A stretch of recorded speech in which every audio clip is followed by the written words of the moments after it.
தேவனுடைய நாமத்திற்கு மகிமை உண்டாகட்டும். புதிய ஏற்பாடு ஊழியர் ஐக்கியம் என்ற ஐக்கியத்திலிருந்து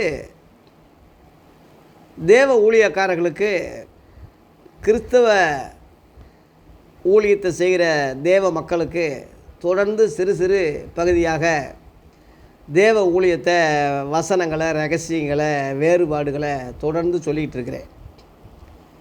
இன்றைய தினத்திலே ஆதி அப்போஸ்தலர்கள் தான்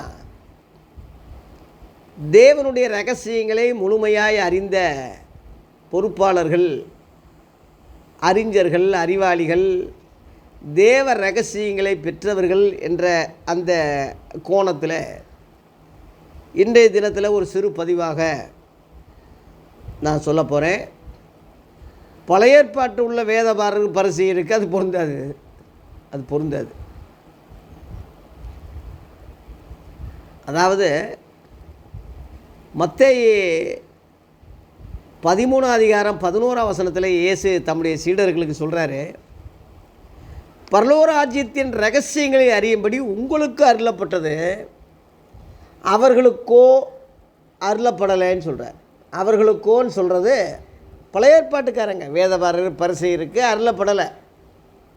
உங்களுக்கோன்னு சொல்கிறது இயேசுவின் சீடர்கள், அவங்க அப்போஸ்தலர்களாக ஆக்கப்பட்டவங்க, அவங்களுக்கு அந்த ரகசியங்கள் வெளியாக்கப்பட்டது. பரலோக ராஜ்யத்தின் ரகசியங்கள்னு சொல்கிறார்.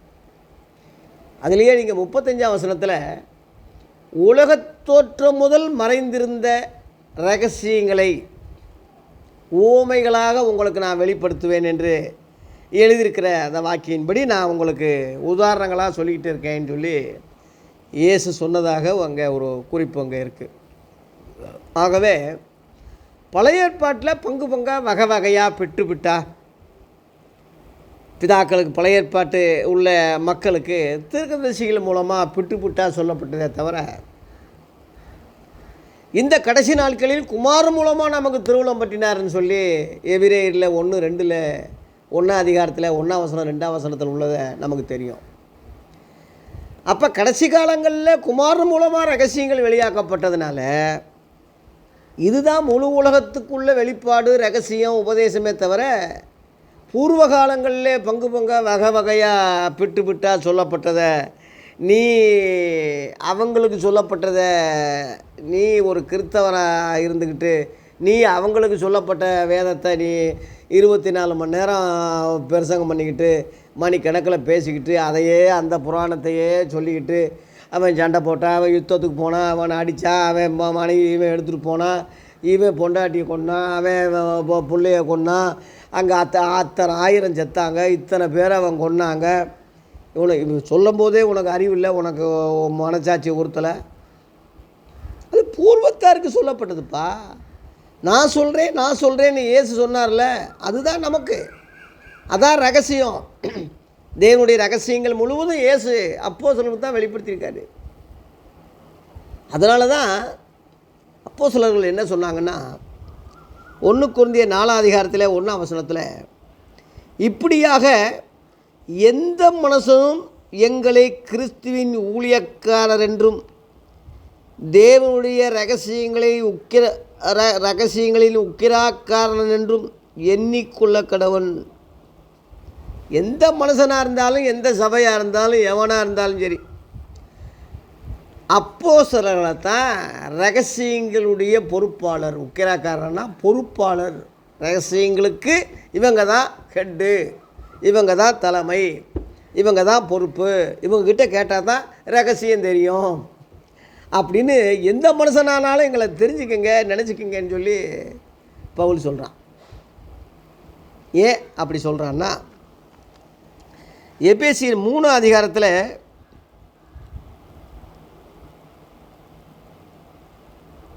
இதை குறித்து நான் முன்னமே சுருக்கமாக எழுதியிருக்கிறேன். 4ஆம் வசனம் 5, 6 தொடர்ந்து படிக்கிறேன். அதை நீங்கள் வாசிக்கையில் கிறிஸ்துவின் இரகசியத்தை குறித்து எனக்கு உண்டாயிருக்கிற அறிவை அறிந்து கொள்ளலாம். 6ஆம் வசனம், இந்த இரகசியம் இப்பொழுது அவருடைய பரிசுத்த அப்போஸ்தலருக்கும் தீர்க்கதரிசிகளுக்கும் ஆவியானவராலே வெளிப்படுத்தப்பட்டிருக்கிறது போல முற்காலங்களில் மனுபுத்தருக்கு அறிவிக்கப்படலைன்னே இருக்குது. தெளிவாக இருக்குது. முற்காலம்னா பழைய ஏற்பாடு. பழைய ஏற்பாட்டில் ரகசியங்கள் அறிவிக்கப்படலை. இன்றைக்கு உள்ள போதகர்கள் மணிக்கணக்கில் அதை பற்றி சொல்லிக்கிட்டு இருக்கான், பேசிக்கிட்டு இருக்கான். அதையே பேசிக்கிட்டு இருக்கான்னா அவன் தற்கூறி முட்டா பையனை தவிர, குருடனே தவிர வேறு என்னத்தை அவனை நம்ம சொல்ல முடியும்? அவனை எப்படி நம்ம அறிவாளின்னு பாராட்ட முடியும்? அவங்களால் வளர்க்கப்பட்ட கிறித்தவன் எப்படி ஒரிஜினல் கிறித்தவனாக இருப்பான்? அந்த சபைகள் எப்படி விளங்கும்? எதுக்கு எடுத்தாலும் பழைய ஏற்பாடை சொல்கிறது, அதுக்கு ஞான அர்த்தம் சொல்கிறானா? இதில் தான் முழுசாக வந்துருச்சுல. முழு ரகசியங்கள் பப்பளிக்காக இருக்குது. இப்படி சுற்றி மூக்கை தொடுறதுக்கு நேரடியாக மூக்கை தொட்டுற வண்டி தானே முட்டா பையனே. உன்னைய வயிறு தவிர வேறு வழி இல்லை. கெடுத்து வச்சுருக்கீங்க, சபைகள்லாம் கெடுத்துட்டீங்க. 15ஆம் நூற்றாண்டு 16ஆம் நூற்றாண்டிலிருந்து வந்த சபைகள் ஸ்தாபனங்கள் எல்லாம் அவன் தலைவர், அவன் பிஷப்பு, அவன் ரெவரண்டு நாசமாக்கி கெடுத்து பாரம்பரியத்தை உண்டாக்கி கிறிஸ்துவ போர்வையில் பேரால் இத்தனை 30,000 ஸ்தாபனங்கள் இருக்கான். விளங்கவா செய்யும்? 1ஆம் நூற்றாண்டுக்கு வாங்க. உங்களை 15 16ஆம் நூற்றாண்டுக்கு வந்த ஸ்தாபனங்களோடு ஏன்டா நிற்கிறீங்க? பெந்தேகோசு நாள் வந்த போது சீசர்கள் உடனே பெந்தேகோஸ் சபையை ஒருத்தன் ஏற்படுத்திட்டான். ஏன்னா வசனம் இருக்குல்ல, அதனால். கிருவாசனத்தண்டையில் சேரக்கடவும் உடனே கிருவாசன சபை ஏற்படுத்தி வசனம் இருக்குல்லன்னு. கிறிஸ்துவின் சபையார் வாழ்த்துகிறார்கள், உடனே கிறிஸ்துவின் சபை ஏற்படுத்துங்க. சர்வசங்க சபை பரலோகத்தில் இருந்தால் இங்கேயே அவன் ஏஜி அசம்பிளி நாங்கள் சர்வசங்க சபைன்னு இவன் சொல்லிட்டான். தேவ சபையில் தேவன் உலாவுறான்னு சொன்னவொடனே தேவ சபைன்னு ஒருத்தன் சொல்லிட்டான். லுத்ரன் மாற்றி லுத்தர் ஒரு ஸ்தாபனத்தை ஏற்படுத்தி செஞ்சதுனால லுத்ரன் சபை. ஒரு யானையை தடவி பார்த்த குருடன் கதை உங்களுக்கு தெரியும். ஒரே யானை தான். அவவே காலை பிடிச்சி இதுதான் யானைன்னு சொல்ல, ஒருத்தன் தொம்பிக்கையை பிடிச்சிட்டு இதுதான் யானைன்னு சொல்ல, ஒருத்தன் வாழை பிடிச்சிக்கிட்டு இதுதான் யானைன்னு சொல்ல, ஒருத்தன் உடம்பை தடவி இதுதான் யானைன்னு சொல்ல, ஒருத்தன் காதை தடவி பார்த்து இதுதானேன்னு சொல்ல. குருட முட்டா பையங்க தானே அவங்க. கண் திறந்தவன் சொல்கிறான் இதெல்லாம் சேர்ந்தது தான்டா யானை. அது மாதிரி கண் திறந்த நான் சொல்கிறேன், கண் திறந்த இந்த எளிய ஊழியக்காரன் சொல்கிறேன், ஒவ்வொன்றையும் பிடிச்சி தொங்காமல் எல்லாத்தையும் சேர்த்ததாண்டா புதிய ஏற்பாடு. எல்லாம் சேர்த்ததான்ப்பா ரகசியங்கள். அதை பிட்டாதீங்க, பிக்காதீங்க. பிச்சு பிச்சு பிச்சு பிச்சு ஒவ்வொன்றுக்கு தலைவராக ஆகிட்டு ஒன்றுக்கு சொல்லிடாதீங்க. எல்லாம் மொத்தமாக்கு, எல்லாம் ஒன்றா போடு. ஒவ்வொன்றும் கருத்து தனித்தனியாக பிச்சு பிச்சு ஏன் சொல்கிற? எல்லாம் ஒன்றுபடுத்தி எல்லாம் ஒன்றாக்கி அந்த முழு ரகசியங்களை தெரிஞ்சிக்க. பழைய ஏற்பாட்டில் அந்த ரகசியங்கள் வெளிப்படலை. மறைவானது தேவனுக்கே உரியது. வெளியாக்கப்பட்ட ரகசியங்கள் இந்த நியாயப்பிரமாணம் தான் நமக்கு நம்முடையதுன்னு சொல்லி செத்தான் மோசே. விவாகம் 29:29 அந்த மறைவானதுன்னு இருக்கு இல்லையா, அந்த மறைவான மன்னாவைத்தான் இயேசு புதிய ஏற்பாட்டில் தர்றாரு. மறைவான மன்னாவை உனக்கு தர்றேன்னு வெளிப்படுத்தின விசேஷத்தில் நீ வாசிக்கல. ஜெயங்கொள்றவனுக்கு மறைவான மன்னாவை தர்றேன்னு சொல்கிறாரு. ஜெயங்கொள்றவன் யார்? புதிய ஏற்பாட்டுக்காரன் தான் ஜெயங்கொள்கிறான். எப்படி ஜெயங்கொள்கிறான்? அவருடைய நாமத்தின் மேல் விசுவாசம் உள்ளவங்களா அவர் ஏற்றுக்கொண்டவர்கள் எத்தனை பேர்களோ அத்தனை பேர்களும் தேவனுடைய பிள்ளைகள் என்று அதிகாரம் பெறுகிறார்கள். அவர்கள் மாம்சத்தினாலும் இரத்தத்தினாலும் பிறவாமல் தேவனாலே பிறந்தவர்கள் என்று யோவான் 1:12-13 இருக்குது. அப்போ தேவனால் பிறப்பதெல்லாம் உலகத்தை ஜெயிக்கும். 1 யோவான் 5:4 இருக்குது. தேவனால் பிறப்பதெல்லாம் உலகத்தை ஜெயிக்கும். நம்முடைய விசுவாசமே உலகத்தை ஜெயிக்கிற ஜெயம். இயேசு கிறிஸ்துவ தேவகுமாரன்னு விசுவாசிக்கிறவன் என்று உலகத்தை ஜெயித்தவன் யாருன்னு அதில் தான் இருக்குது. ஆனால் யூதர்கள் ஏன் ஜெயிக்கலை, ஏன் அவங்களுக்கு ஜெயிக்காதனால ஏன் மன்னாவை மறைவான மன்னாவை அங்கே ஏன் கொடுக்கலைன்னா, யோவான் 1:11 அவர் தமக்கு சொந்தமானதிலே வந்தார், சொந்தமானவர்களும் அவரை ஏற்றுக்கொள்ளவில்லை என்று. முதல்ல அங்கே தான் இயேசு வந்தார், அங்கே தான் ஊழியம் தொடங்கப்பட்டது. காணாமல் போன ஆடுகளாகி இஸ்ரவேல் வீட்டாருக்கே நீங்கள் முத போங்க, இதெல்லாம் புறஜாதி நாடுகளுக்கு போகாதீங்கன்னு சொல்லி மத்திய 10ஆம் அதிகாரத்தில் அங்கே தானே அனுப்புனார். பாவம் மன்னிப்பும் மனம் திரும்புதலும் பாவம் மன்னிப்பும் எருசலேம் தொடங்கி தானே உலகம் முழுவதும் சொல்லணும்னு கட்டளை இட்டார். உயிர்த்தெழுந்த பிறகு கூட லூக்கா 24:47 47 48 அங்கே தானே தொடங்குது. ரட்சிப்பு யூதர்கள் வழியாக தாப்பா வருதுன்னு சமாரியா அம்மாவுக்கு ஏன் சொல்லலையா? அவங்க அதை ஏற்றுக்கல. அநியாயமாக அவரை ஜீவாதிபதியை கொலை செஞ்சிட்டாங்க. பேதுரு சொல்கிறான்ல, ஜீவாதிபதியை கொலை செஞ்சிட்டிங்கப்பா, தேவன் உங்ககிட்ட தான் முத அனுப்புனார், நீங்களும் அவரை தள்ளி அநியாயமாக கொலை செஞ்சிட்டீங்க. தேவன் அவரை எழுப்பினார், இதுக்கு நாங்கள் சாட்சிகளாக இருக்கிறோம்னு சொல்லி அப்போஸ்தலர் 3:15 சொன்னாங்க. அதனால் புறக்கணிச்சிட்டாங்க. அவங்க ஏற்றுக்கொண்டவங்களுக்கு ரகசியங்கள் வெளியாகப்பட்டது, சத்தியங்கள் புரிஞ்சது. அவர்கள் யூதன் என்றும் இல்லை, கிரேக்கன் என்றும் இல்லை, ஆண் என்றும் இல்லை, பெண் என்றும் இல்லை, அந்த ஜாதி இந்த ஜாதி எந்த நாடு எந்த இதுவும் கிடையாது. அந்த வகையில் தான்ப்பா இன்றைக்கி நீங்களும் நானும் கிறிஸ்தவங்களாக ஊழியர்களாக வந்திருக்கோம். ரகசியங்கள் வெளிப்படாத ஏற்றுக்கொள்ளாத அவங்கள தூக்கி பிடிக்கிறிய 24 மணி நேரம் அவனையே பேசிகிட்டு இருக்கிற நாயை எப்படா நீ தெரிஞ்சிக்க. அதனால அவனை தூக்கி பிடிச்சி அவன் வழியில் கிறிஸ்தவங்களை போக சொல்லிகிட்டு இருக்காத நாயை. அவன் கிறிஸ்தவனே இல்லைல்ல, ரகசியங்கள் வெளிப்படலையில். இயேசுவை திருவிழா அரைஞ்சி கொன்ன மகா பாவி இல்லை, இன்ன வரைக்கும் திருந்தாமல் இருக்கிற துரோகி இல்லை. அவங்கள சப்போர்ட் பண்ணி முட்டு கொடுத்து அவனை தூக்கி பிடிச்சி அவன் வேதத்தை மையப்படுத்திக்கிட்டு இயேசுவின் பேரால் சொல்லிக்கிட்டு இருக்கிறிய அவனை கூட நம்பலாம், நீ அவனை விட மோசமானவன். ஏன்னா அவன் இயேசுவை ஏற்றுக்கிறல. இன்ன வரைக்கும் இஸ்ரேல் பெஞ்சமின் நாத்தானியாக இருக்கான், இப்போ மறுபடியும் போகிற தொடங்கி ஆளுகளை கொண்டுக்கிட்டு இருக்கான். அவன் இயேசுவை தேவகுமார்னு ஏற்றுக்கிறல, இன்ன வரைக்கும் ஏற்றுக்கிறல. இப்போ இஸ்ரவேல் யூதர்கள் தான் சொல்கிறானே தவிர கிறிஸ்தவனே அவன் சொல்லுவானா? அவன் சொந்த நாட்டிலேயே இயேசுவை, பிறந்த நாட்டிலேயே இயேசுவை ஏற்றுக்கிறல. தப்பி தவறி ஏற்றுக்கொண்டவங்கள யூத கிறிஸ்தவன் சொல்லி ஒதுக்கி வச்சுட்டான்.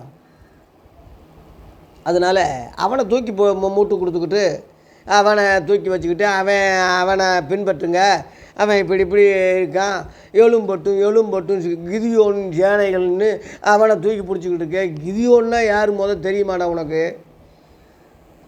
நியாயாதிபதிகள் 8ஆம் அதிகாரத்தை படி. வேலைக்காரி பொம்பளைய ஆட்டையை போட்டு வச்சுருந்தான், நிறையா பொம்பளைகளை கெடுத்தான்னு போட்டிருக்கு. 70 பிள்ளைகளாம் அவங்களுக்கு. எத்தனை பொம்பளைகளை கெடுத்துருப்பான்? 70 பொம்பளைய கெடுத்துருக்கான், 70 பிள்ளைகளை பெற்றிருக்கான். எத்தனையோ கணக்கு இல்லாத. அப்போ சாலமோனுக்கூட 1000 இருக்குது கணக்கு, இவனுக்கு அதையும் தாண்டிட்டான். இன்னும் சொல்லப்போனால் கடைசியில் ஏபோத்தை உருவாக்கி இஸ்ரேல் ஜனங்க எல்லாரும் அந்த விக்கிரகத்தை கும்பிடுங்கன்னு சொல்லிட்டு செத்தானா, எல்லாம் சோரம் போயிட்டாங்கன்னு இருக்கு அவன் முடிவு. தொடக்கம் நல்லா இருந்துச்சு, கர்த்தரின் பட்டயம் கிதியோன் பட்டயம் தொடக்கம் நல்லா இருந்துச்சு, முடிவு சரியில்லை. ஒரு காரியத்தின் துவக்கத்தை பார்க்கலும் முடிவு தானே நல்லது. அதனால் துவக்கத்தில் உள்ளதை போய் உடனே கிதியோன் சங்கம்னு ஏற்படுத்தி புதிய ஏற்பாட்டுக்கு அதுக்கு என்னடா சம்பந்தம்? தற்குறி எவனோ ஒரு வெள்ளைக்காரன் சொன்னான்னா அதை பிடிச்சி தூக்கி பிடிச்சிக்கிட்டு இன்றைக்கி இவன் இந்தியாக்காரன் நான் கிதியோன் யாருன்னு உனக்கு தெரிஞ்சாதானே நீ அப்படி சொல்ல மாட்டேன்.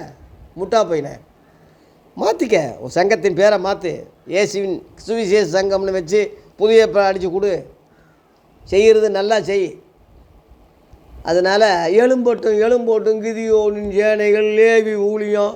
இயேசுவே லேவியர் இல்லையே, இந்த அப்போஸ்தலர்கள் முழுவதும் லேவியர்களாக எல்லாம் யூதர்கள் இருந்து கிறிஸ்தவங்களானவங்க தானே. படு முட்டா பையங்களால் இருக்கீங்க, நீங்கள் எப்படி உங்களை வழிக்கு கொண்டு வர்றது கஷ்டம். அதனால் தயவுசெய்து ஞானமுள்ள மனம் வழங்கட்டும், புத்தி உள்ளவன் புரிஞ்சிக்க. நீ அறிவாளியாக இருந்தால் சூடு சொரணும், உண்மையிலே உனக்கு நீ முழு அறிவு உள்ளவனாக இருந்தால் கண்டிப்பாக என்னை ஏற்றுக்குருவீங்க. உங்களை போல் ஒரு காலத்தில் சிஎஸ்ஐ போதகராக வைராக்கியமாக இருந்தவன் தான். அதுக்கு முன்னாடி ஒரு இந்து பேக்ரவுண்டு, பெரிய வைராக்கியம். இந்துலேயே ரொம்ப காரிருள் போன்ற ஒரு ஜக்கம்மா குறி சொல்லுகிற அந்த தெலுங்கு இனத்திலிருந்து ரசிக்கப்பட்டவன் நான். அதனால் எல்லாம் அனுபவித்து கடைசியில் உண்மையை புரிஞ்சு சொல்கிறேன் மக்களே, ரகசியங்களை அப்போஸ்தலர்களுக்கு தான் வெளியாக்கப்பட்டது. அவங்களுக்கு தான் உக்கிரம் பொறுப்பு, அவங்களுக்கு தான் அந்த ரகசியங்களுடைய பொறுப்பு. முற்காலங்களில் அது வெளிப்படலை. எபேசியர் 3 அதிகாரத்தை சொல்லி முடிக்கிறேன் பாருங்கள். இன்னொரு காரியத்தை 9ஆம் வசனம். தேவன் நம்முடைய கர்த்தராகிய கிறிஸ்து இயேசுவுக்குள் கொண்டிருந்த அனாதி திருமணத்தின்படியே உன்னதங்களில் உள்ள துரைத்தனங்களுக்கும் அதிகாரங்களுக்கும் அவருடைய அனந்த ஞானமானது சபையின் மூலமாய் இப்பொழுது தெரிய வரும் பொருட்டாக 11 இயேசு கிறிஸ்துவை கொண்டு எல்லாவற்றையும் சிருஷ்டித்த தேவனுக்குள்ளே ஆதிகாலங்கள் முதல் மறைந்திருந்த இரகசியத்தினுடைய ஐக்கியம் இன்னதென்று எல்லாருக்கும் வெளிப்படையாக காண்பிக்கிறதுக்கு இந்த கிருபை எனக்கு அளிக்கப்பட்டிருக்கிறது. அதனால தான் நான் கிறிஸ்துவை பின்பற்றுவது போல என்னை நீங்கள் பின்பற்றுங்கன்னு சொல்லி 1 கொரிந்தியர் 11:1 அவன் சொன்ன ரகசியம் அதுதான்.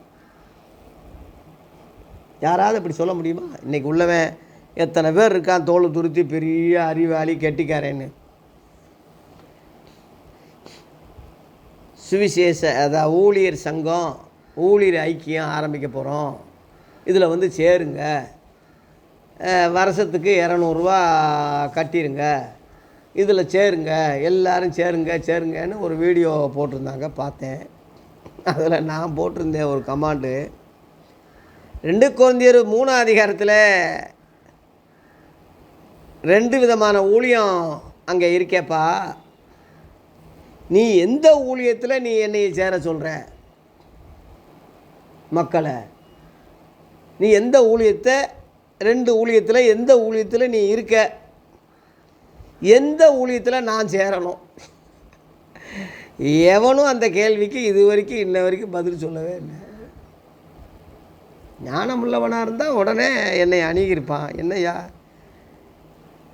வசனங்களில் 2 விதமான ஊழியம் இருக்கே, உண்மைதானேன்னு சொல்லி அதில் 6ஆம் வசனத்தில் 2 கொரிந்தியர் 3 அதிகாரம் 6ஆம் வசனத்தில் புது உடன்படிக்கையின் ஊழியக்காரராக இருக்கும்படி அவரே எங்களை தகுதி உள்ளவராக்கினார்னு போட்டிருக்கு. அதில் 7ஆம் வசனத்தில் மரணத்துக்கு எதுவான ஊழியம் செய்த மோசேன்னு போட்டிருக்கு. அப்போ 2 ஊழியம் இருக்குல்ல, மோசேயின் ஊழியம், லேவி ஊழியம், மரணத்துக்கு எதுவான ஊழியம். இயேசு கிறிஸ்துவுடைய ஊழியம் புது உடன்படிக்கையின் ஊழியம். புது உடன்படிக்கைன்னு சொல்வதனாலே முந்தினதை பழமையாக்கினார்னு எபிரேயர் 8:13 இருக்கு.